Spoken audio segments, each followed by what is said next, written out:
kembali kepada jual beli kredit. Ya. Apa hukumnya? Ya, jual beli kredit ini. Ya. Ulama sepakat bahwa hukumnya boleh. Ya. Para ulama sepakat hukumnya boleh. Ya. Di dalam Al-Quran, jual beli kredit ini masuk pada kategori jual beli tidak tunai alias dengan hutang. Ya, dengan hutang.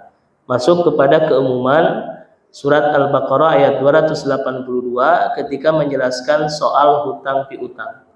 Allah menjelaskan, ya ayyuhalladzina amanu, wahai orang-orang yang beriman, idza tadayantum, jika kalian melakukan transaksi hutang piutang, ila ajalin musamma, hingga batas waktu yang telah ditentukan, faktubu, maka catatlah hutang itu supaya tidak lupa, seperti itu. Ya.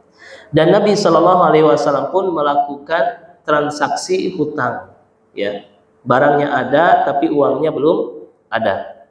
Ya. Anna Rasulullah Shallallahu Alaihi Wasallam ishtara min Yahudi ta'aman ila ajalin. Nabi Shallallahu Alaihi Wasallam membeli makanan berupa gandum dari seorang Yahudi, ya, ila ajalin, dengan cara hutang, belum dibayar, ya, diambil dulu barangnya, uangnya nanti, ya, warahanahu dir'an lahu min hadid, dan Nabi pun memberikan jaminan gadai kepada orang Yahudi ini baju besinya, ya, baju besinya. Dan qadarullah, ya, Nabi sampai meninggal hutangnya belum terbayar. Akhirnya dibebaskan oleh Abu Bakar As-Siddiq, ya, diselesaikan hutangnya Nabi itu oleh Abu Bakar As-Siddiq, dan barang gadainya diambil kembali. Nah, dari sini, dari hadis ini menunjukkan bahwa, ya, transaksi dengan cara hutang, ya, di mana pembayarannya ditangguhkan, itu tidak mengapa, karena Nabi pun melakukannya. Ya. Contohnya yang disepakati oleh para ulama, ya, saya menjual motor, misalnya. Berapa harga motor? Ya, misalnya motor second 12 juta misalnya, ya, 12 juta.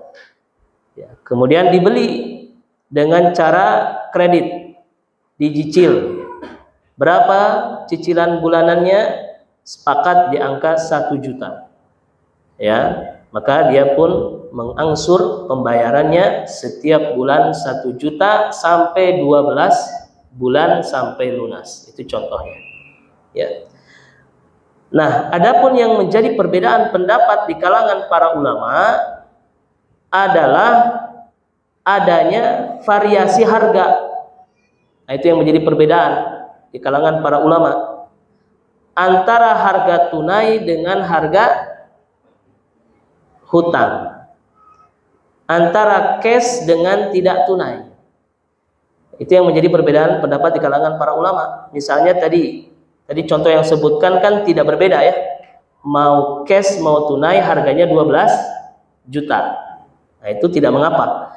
Tetapi ketika berbeda, ya, harga tunai itu 12 juta, tapi kalau dibayarnya cicilan maka harganya 14 juta. Nah, di sini para ulama berbeda pendapat. Ada yang membolehkan, dan ini jumhur, mayoritas para ulama membolehkan, dan sebagian ulama itu melarang, ya, melarang transaksi di mana ada dua harga tunai sekian, harga cicilannya lebih besar. Ya. Alasan sebagian ulama yang melarang, ya, jual beli kredit ini karena mengandung riba, kata mereka. Ya, mengandung apa? Riba. Ya. Karena adanya penangguhan menjadikan tambahan harga. Tunai harganya segitu. Adanya penangguhan pembayaran, harganya bertambah. Jadi menurut sebagian ulama itu dilarang karena berpotensi riba. Ribanya di mana? Di situ ada hutang, ada tambahan. Ya kan? Karena kaidah riba itu apa? Kullu qardin jarra naf'an fahuwa riba. Setiap hutang piutang yang menjadikan tambahan pada harga, maka itulah namanya apa? Riba. Ya. Kemudian juga alasan yang lain kata para ulama, karena dua transaksi dalam satu akad. Ya, dua transaksi dalam satu akad.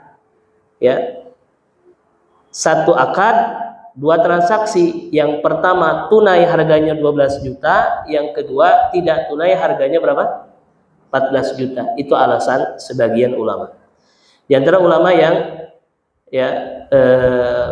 berpendapat dengan poin ini, diantaranya adalah Zainal Abidin, bin Ali bin Husain, kemudian juga dari kalangan madhab Hanafi, dan begitu pula Syekh Albani dan juga sebagian murid-muridnya, beliau mengambil pendapat ini.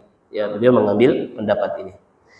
Adapun jumhur, nah itu mayoritas para ulama, diantaranya madhab Maliki, Hanafi, Syafi'iyah, Hanabilah, mereka membolehkan transaksi jual beli kredit ini. Ya, boleh. Variasi harga antara tunai dengan tidak tunai lebih mahal daripada tunai, hukumnya boleh. Ya, hukumnya boleh. Ya. Jadi penawaran dua harga itu bukan dua transaksi dalam satu akad, bukan. Itu hanya penawaran. Karena pada akhirnya si pembeli akan memilih salah satu. Kalau sudah memilih salah satu, maka menjadi satu transaksi. Paham tidak? Jelas ya? Jadi itu bukan dua transaksi dalam satu akad, bukan. Hanya penawaran dua harga.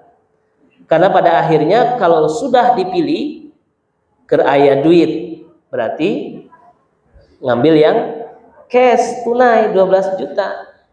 Ketika uangnya kurang, maka mengambil opsi kredit, begitu ya, mengambil opsi kredit ya. Maka pada akhirnya hanya satu transaksi aja. Oke, deal kredit. Nah, berarti itu yang dijadikan patokan ya, jadikan patokan. Dalilnya di dalam Al-Qur'an ya, masuk kepada keumuman surat Al-Baqarah ayat 275. Wa ahallallahu al-bai'a wa harrama riba. Allah menghalalkan jual beli dan mengharamkan riba.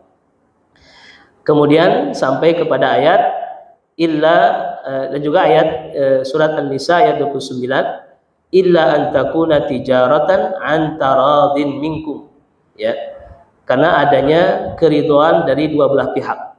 Pembeli ridho, penjual juga ridho dengan harga yang telah ditentukan, baik itu tunai ataupun tidak tunai.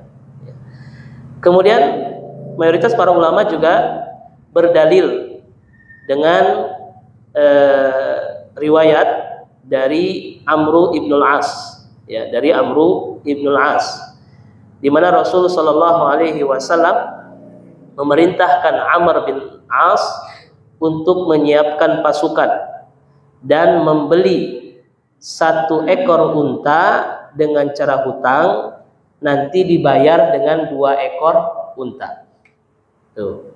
Ya, kalau kontan kan 1 unta dibayar dengan 1 unta, tapi Nabi memerintahkan Amr bin As karena uangnya belum ada, beli dulu, cari dulu unta, nanti dibayarnya kalau setelah selesai perang 1 unta dibayar dengan apa?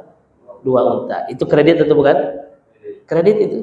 Ya. Harga tunai berbeda dengan harga kredit. Harga kredit lebih tinggi daripada harga tunai. Begitu. Ya. Kemudian juga berdalil dengan hadis Nabi Shallallahu Alaihi Wasallam, man aslafa fi syai'in, barang siapa yang berhutang dalam satu barang, ya, fal yuslif fi kailin ma'lum, maka berhutanglah dengan jelas. Ya, dengan jelas itu dalam apanya? Timbangannya harus jelas. Wa waznin ma'lum, ukurannya harus jelas. Ya, kuantitasnya banyaknya berapa harus jelas. Dan waktu pembayarannya pun harus jelas. Kapan? 1 bulan, 1 tahun, itu pun harus jelas ya. Kemudian juga berdalil dengan Barirah. Nah, itu salah seorang sahabat Nabi Sallallahu Alaihi Wasallam. Barirah seorang budak, seorang hamba sahaya, di mana dia ingin membebaskan, memerdekakan dirinya dari tuannya. Dengan cara apa? Dengan cara mencicil. Nah, itu. Ya, mencicil kepada tuannya. Karena dulu masih berlaku jual beli manusia. Ya, kalau statusnya hamba, maka hamba ini dia tidak merdeka. Kehidupannya terserah tuannya. Dia tidak boleh bekerja dengan orang lain. Ya, dia harus bersama tuannya. Terserah tuannya, disuruh apapun harus mau. Tuannya tidak memberikan upah apapun, hanya dikasih apa? Makan.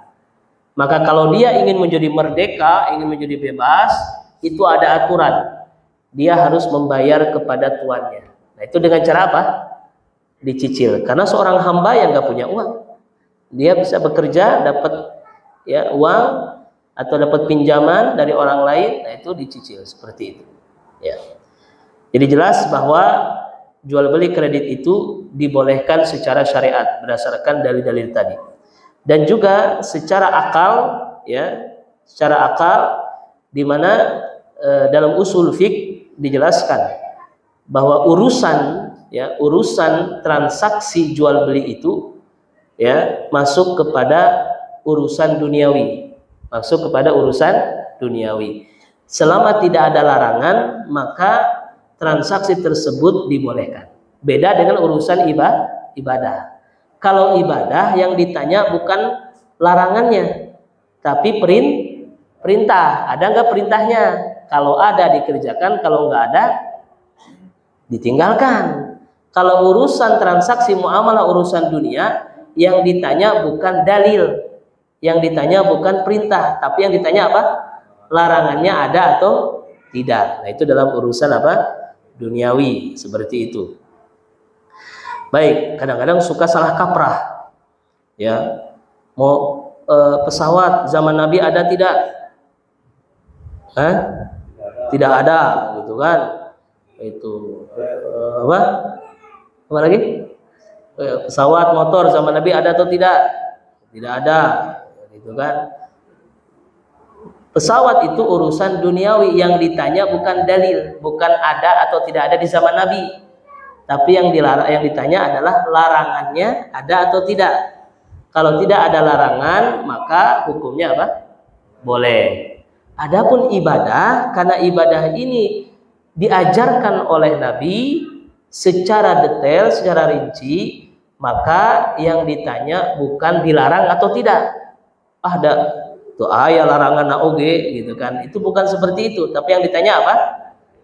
Perintahnya ada atau tidak. Ya, kalau ada perintahnya berarti itu ada dalilnya. Kalau tidak ada, maka kita tidak mengerjakannya, begitu.